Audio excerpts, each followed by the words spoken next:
தமிழ்நாட்டின் வரலாற்று சிறப்பு மக்கள் விசில் அடிக்கிற குஞ்சுகள் அல்ல, அந்த கூட்டத்தின் தலைவரும் அல்ல, தன்மான தமிழர்களின் தலைவன் என்பதை இந்த தீர்மானத்தின் மூலமாக நிரூபித்து காட்டியிருக்கிறார். கொரோனா பெருந்தொற்றுக்கு பிறகு இந்தியா எப்படி தப்பியது என்று அசீஸ் பிரேம்ஜி பல்கலைக்கழகத்தின் ஒரு ஆய்வறிஞர் எழுதினார். இந்த 100 நாள் வேலை வாய்ப்பு திட்டம் இல்லை என்றால் இந்தியாவில் கோடிக்கணக்கான மக்கள் செத்து மடிந்திருப்பார்கள். கவசம் அணிந்து சென்றது மக்களை பாதுகாப்பதற்காக, முகமூடி அணிந்து செல்வது மக்களை காட்டி கொடுப்பதற்காக. ரெண்டுக்கும் வித்தியாசம் இருக்கிறது.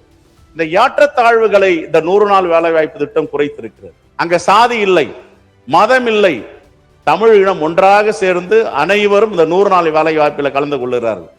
நீங்கள் பண மதிப்பிழப்பு கொண்டு வந்தீர்கள், மிகப்பெரிய தோல்வி. அதற்கு பிறகு ஜிஎஸ்டி கொண்டு வந்தீர்கள், 5 ஆண்டுகளுக்கு பிறகு ஒப்புக்கொண்டீர்கள். இது அதிகமான ஜிஎஸ்டியை நாங்கள் இந்திய மக்கள் மீது சுமத்தி விட்டோம். ஒபாமா சொல்லுகிறார் அவருடைய G20 மாநாட்டில, innovative successful model for rural employment and poverty reduction worth emulating of other nations, particularly the G20 meeting with the US official highlighting its positive impact on rural income and a crucial safety net during economical distress. Milky Mist, Kaugi. மாண்புமிகு பேரவைத் தலைவர் அவர்களே, தமிழகத்தின் தலைமகனாய் தமிழ்நாட்டின் நம்பிக்கை பெற்ற மாண்புமிகு முதலமைச்சர் அவர்கள் கொண்டு வந்த இந்த தீர்மானத்தை காங்கிரஸ் பேர் இயக்கம் முழுமனதாக வரவேற்கிறது. அவருக்கு நன்றி சொல்ல காங்கிரஸ் பேர் இயக்கம் கடமைப்பட்டிருக்கிறது.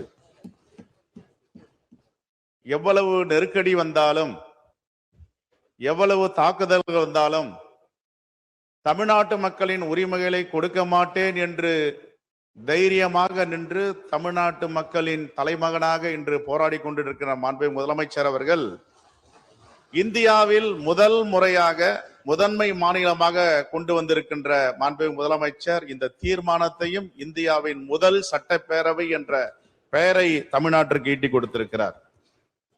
மாண்புமிகு பேரவை தலைவர் அவர்களே, இந்த தீர்மானத்தை இந்தியாவில் எந்த சட்டப்பேரவையிலும் இதுவரை கொண்டு வரவில்லை. மாண்புமிகு முதலமைச்சர் அவர்கள் இந்த திட்டத்துடைய பெருமை, இந்த திட்டத்துடைய அருமை, இந்த திட்டம் எப்படிப்பட்ட ஒரு நோபல் திட்டம் என்பதை அறிந்து இதை கொண்டு வந்திருக்கிறார்.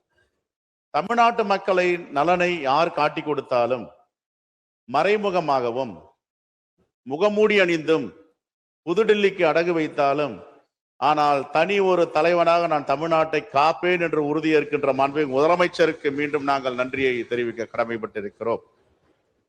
தமிழ்நாட்டு மக்கள் எல்லாம் எதற்கும் அஞ்சாதவர்கள், தைரியமானவர்கள், ஏழை எளிய மக்களை பாதுகாப்பவர்கள் என்ற வரிசையில இங்க படங்களாகவும் படமாக இருக்கின்ற புகைப்படத்தின் மத்தியில் மீண்டும் மீண்டும் தன்னை நிரூபித்து காட்டிக் கொண்டிருப்பவர் தான் நம்முடைய மாண்புமிகு முதலமைச்சர் அவர்கள். ஏனென்றால் தமிழ்நாட்டின் வரலாற்று சிறப்பு மக்கள் விசில் அடிக்கிற குஞ்சுகள் அல்ல, அந்த கூட்டத்தின் தலைவரும் அல்ல, தன்மான தமிழர்களின் தலைவன் என்பதை இந்த தீர்மானத்தின் மூலமாக நிரூபித்து காட்டியிருக்கிறார்.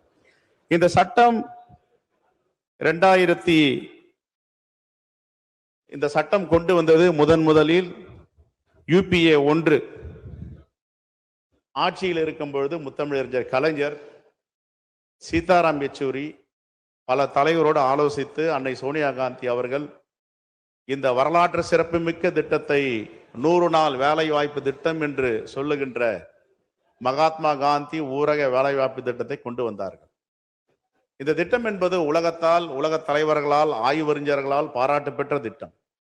இந்த திட்டம் என்பது கொரோனா பெருந்தொற்று காலத்தில WHO வேர்ல்ட் ஹெல்த் ஆர்கனைசேஷன் சொன்னது, சீனாவுக்கு அடுத்த மக்கள் தொகை கொண்ட நாடு இந்திய பெருநாடு. இந்தியாவில் கோடிக்கணக்கான மக்கள் செத்து மடியும் வாய்ப்பு இருக்கிறது என்று ஆய்வறிஞர்கள் எல்லாம் கட்டுரை எழுதினார்கள். ஆனால் கொரோனா பெருந்தொற்றுக்கு பிறகு இந்தியா எப்படி தப்பியது என்று அசீஸ் பிரேம்ஜி பல்கலைக்கழகத்தின் ஒரு ஆய்வறிஞர் எழுதினார். இந்த 100 நாள் வேலை வாய்ப்பு திட்டம் இல்லை என்றால் இந்தியாவில் கோடிக்கணக்கான மக்கள் செத்து மடிந்திருப்பார்கள். இந்தியாவை காப்பாற்றிய திட்டம் இந்த 100 நாள் வேலை வாய்ப்பு திட்டம் என்று பல ஆய்வறிஞர்கள் பிறகு கட்டுரை எழுதினார்கள். மாண்புமிகு பேரவை தலைவர் அவர்களே, இந்த திட்டம் உருவாக்கப்பட்டது எதற்காக? வாழ்க்கையில வறுமையின் கீழ் இருக்கின்ற ஒரு கூட்டத்தை கண்டுகொள்ளாமல் இருந்த நம்ம தேசம் அன்னை சோனியா காந்தி பார்வையில் பட்டது. இந்த மக்களுக்கென்று ஒரு திட்டம் தீட்ட வேண்டும். மகள்களால், கணவரால் கைவிடப்பட்ட பெண்கள் ஒதுங்கி ஓரமாக நிற்கிறார்கள். அவர்கள் தன்மானமாக வாழ வேண்டும், தலை நிமிர்ந்து இருக்க வேண்டும், சொந்த காலில் இருக்க வேண்டும் என்ற அடிப்படையில் இந்த திட்டம் கொண்டு வரப்பட்டது. நான் இந்த திட்டத்துடைய அருமையை என்னுடைய தொகுதியில் நடந்ததை சொல்லுகிறேன். 2021ஆம் ஆண்டு கொரோனா பெருந்தொற்று, ஊரே ஒடுங்கி இருந்தது. எல்லோரும் அஞ்சு தன்னுயிரை காப்பாற்றிக் கொண்டால் போதும் என்று இருந்தார்கள். மாண்பு முதலமைச்சர் அந்த கொரோனா பெருந்தொற்று காலத்தில தன்னையே அர்ப்பணித்து அந்த மக்களுக்கு தைரியத்தை ஊட்ட வேண்டும், நம்பிக்கையை வர வைக்க வேண்டும். ஏனென்றால் பயத்தில் இருந்தவர்களே நிறைய பேர், பயத்தினால் இருந்தவர்கள் நிறைய பேர், தனக்கு வந்து விடுமோ என்ற அச்சத்தால் இருந்தவர்கள் நிறைய பேர். நான் இருக்கிறேன் முன் உதாரணமாக என்று மாண்பு முதலமைச்சர் அந்த கொரோனா பெருந்தொற்று தொற்று வாரியில சென்று முகமூடி அணிந்து தன்னுடைய கவசங்களை அணிந்து சென்று பார்த்துவிட்டு வந்த செய்தி புகைப்படங்களில தொலைக்காட்சியில பார்த்த பிறகு நமக்கென்று ஒரு தலைவன் இருக்கிறார், அவர்தான் நம்முடைய முதலமைச்சர் என்று தமிழ்நாட்டு மக்கள் பெருமைப்பட்டார்கள. கவசம் அணிந்து சென்றது மக்களை பாதுகாப்பதற்காக, முகமூடி அணிந்து செல்வது மக்களை காட்டி கொடுப்பதற்காக. ரெண்டுக்கும் வித்தியாசம் இருக்கிறது. தமிழ்நாட்டு நலனை பாதுகாப்பதில் எந்த விதத்திலும் ஒரு துளியும் தயங்காத முதலமைச்சர் என்று தமிழ்நாட்டு மக்களுடைய நம்பிக்கை பெற்ற தலைவராக நம்முடைய முதலமைச்சர் இருக்கிறார். ஆகையால் தான் இன்று ஒன்றிய அரசு மிரண்டு இருக்கிறது. இதை எப்படியாவது வீழ்த்த வேண்டும்.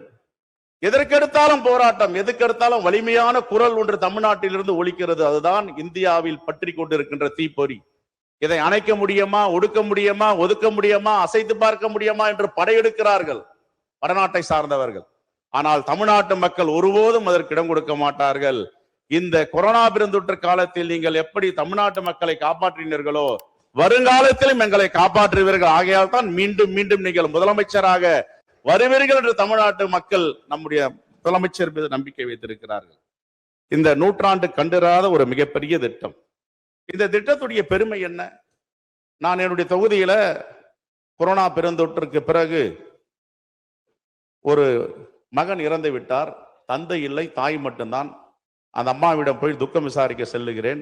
அந்த பெண்மணி சொல்லுகிறார், யாரும் இல்லை, எல்லாம் விட்டுவிட்டு சென்று விட்டார்கள், தனிமையில் நான் இருக்கிறேன்.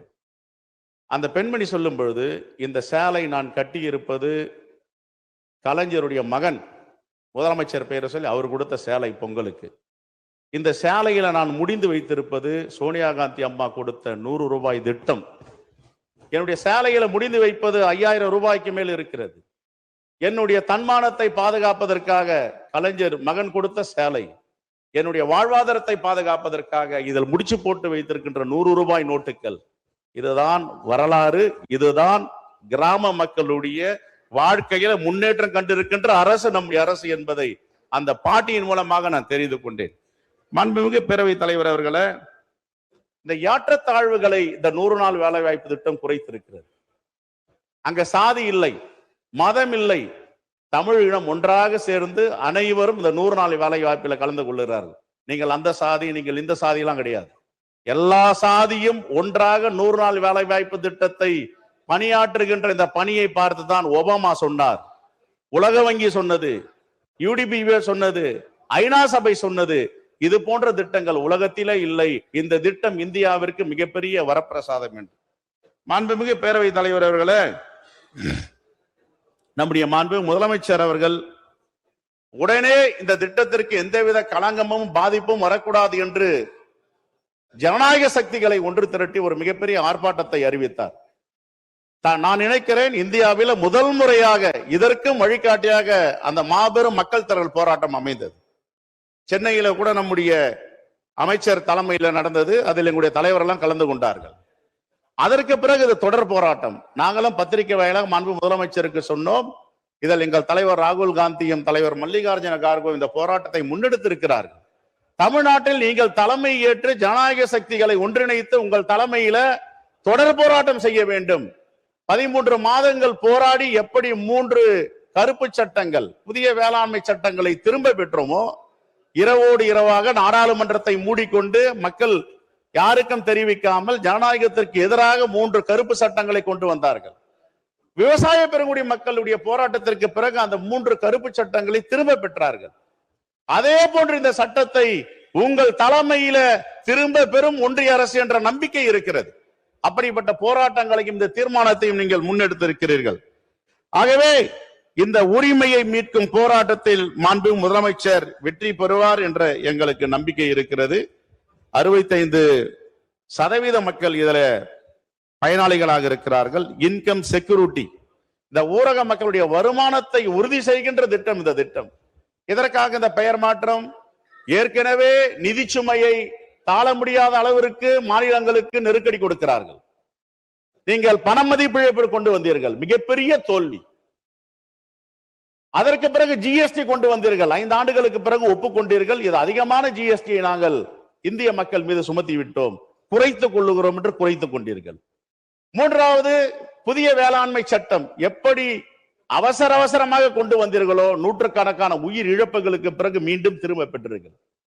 இப்பொழுது இந்த கருப்பு சட்டம் 40% மாநில அரசுகள் மீது நிதி சுமையை பாரத்தை ஏற்ற வேண்டும். என்ன காரணம்? இந்தியாவிலே முதன்மை மாநிலமாக ஜிஎஸ்டியை ரத்தமாகவும் வேறுமையாக சிந்துகின்ற தமிழருடைய வரியை நாம் செலுத்துகிறோம். அதற்கு உரிய பங்களிப்பை நமக்கு கொடுப்பதில்லை. இந்த பணம் எங்கு செல்லுகிறது? வட மாநிலங்களே, பாஜக ஆளும் மாநிலங்கள், உத்தரப்பிரதேசம், ராஜஸ்தான், மத்திய பிரதேசம், பீகார் போன்ற மாநிலங்களுக்கு இந்த வரி பணத்தை கொண்டு செல்லுகிறார்கள். நான் என்ன சொல்லுகிறேன் என்றால், இப்படிப்பட்ட உன்னத திட்டத்தை யார் யாரெல்லாம் பாராட்டி இருக்கிறார்கள்?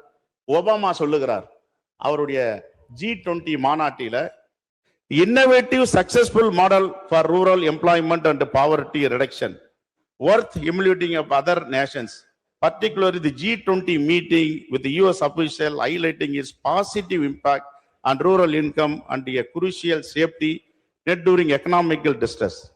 இதை ஒபாமா பாராட்டுகிறார், உலக வங்கி பாராட்டுகிறது. இந்த UNDP என்ற தி யுனைடெட் நேஷன் டெவலப்மெண்ட் புரோகிராம், இப்படிப்பட்ட திட்டங்கள் இந்த தேசத்திலே இல்லை என்று, உலகத்திலே இல்லை என்று சொல்லுகிறார்கள். வேர்ல்டு பேங்க் இதை பற்றி மிகவும் உயர்வாக பேசுகிறது. சரி, இவர்கள்லாம் பேசினார்கள். இந்த திட்டத்தை எந்த ஆட்சி கொண்டு வந்திருக்கிறது? ஒன்றிய ஆட்சி, அதோடைய ராஜகுருவாக இருக்கின்ற LK அத்வானி பேசி இருக்கிறார். அவர் என்ன சொல்லுகிறார் என்றால், தி மன்ரிகா 100 நாள் வேலைவாய்ப்பு திட்டத்தை சொல்லி, which has the said helped empower rural people and review economic growth, million of poor rural household by ensuring 100 days employment of the per year with at least 50% of the worker getting the empowerment on the village என்றார். இதை விட யார் சொல்ல வேண்டும்? அதற்காக தான் நாங்கள் சொல்லுகிறோம், மாண்புமிகு முதலமைச்சர் எடுத்து வந்த இந்த திட்டத்தை, அன்னை சோனியா காந்தியின் கனவு திட்டத்தை நேற்று கூட எங்கள் தலைவர் ராகுல் காந்தி அவர்கள் மக்கள் மன்றத்திலே பேசி இருக்கிறார். இதை ஒருபோதும் திரும்ப பெறாமல் நாங்கள் ஓய மாட்டோம், தொடர் போராட்டங்கள் நடத்துவோம், வெற்றி பெறுவோம் என்று மீண்டும் ஒருமுறை மாண்புமிகு முதலமைச்சருக்கு காங்கிரஸ் பேரியக்கத்தின் சார்பாக நெஞ்சார்ந்த நன்றியை தெரிவித்து, உங்கள் தலைமையில் தமிழ்நாடு ஒளிரும், நிமிர்ந்து நிற்கும், இதில் நாம் வெற்றி பெறுவோம். யார் தமிழ்நாட்டை எந்த வகையில் காட்டி கொடுத்தாலும் மக்கள் அவர்களுக்கு தக்க பாடத்தை புகட்டுவார்கள் என்று சொல்லி விடைபெறுகிறேன். வணக்கம். Milky mist கௌகி.